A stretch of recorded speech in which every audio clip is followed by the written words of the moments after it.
What the Bodleian has just acquired is a 20-page pamphlet which was published by, as it says, a gentleman of the University of Oxford, which we now know to be the poet Percy Bysshe Shelley.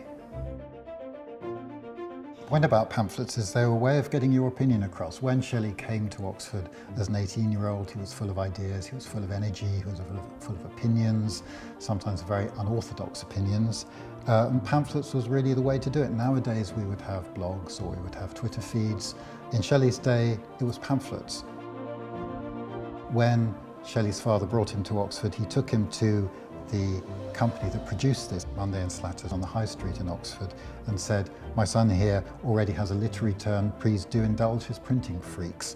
This, if you like, is one of his printing freaks. And next to me you have another of his printing freaks, the famous pamphlet, or infamous pamphlet, The Necessity of Atheism, which eventually led to his expulsion from Oxford in 1811. It's a great treasure now, but when the Poetical Essay was first produced, it was produced really as an ephemeral production. It wasn't at all expensive. We can see that it's on very everyday, quite thin paper. In fact, so thin that you can see quite clearly the type coming through from the other page. We can even see here that it's been folded on a couple of occasions, perhaps so that the person who owned it could just thrust it into a pocket and read it later.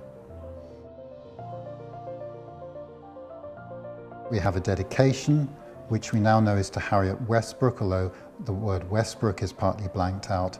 Harriet Westbrook, who went on to elope with Shelley as a 16-year-old, and they eventually married. The young Shelley, I think, had a way of sweeping people off their feet. I think if I'd been Harriet Westbrook, I would have been pretty pleased.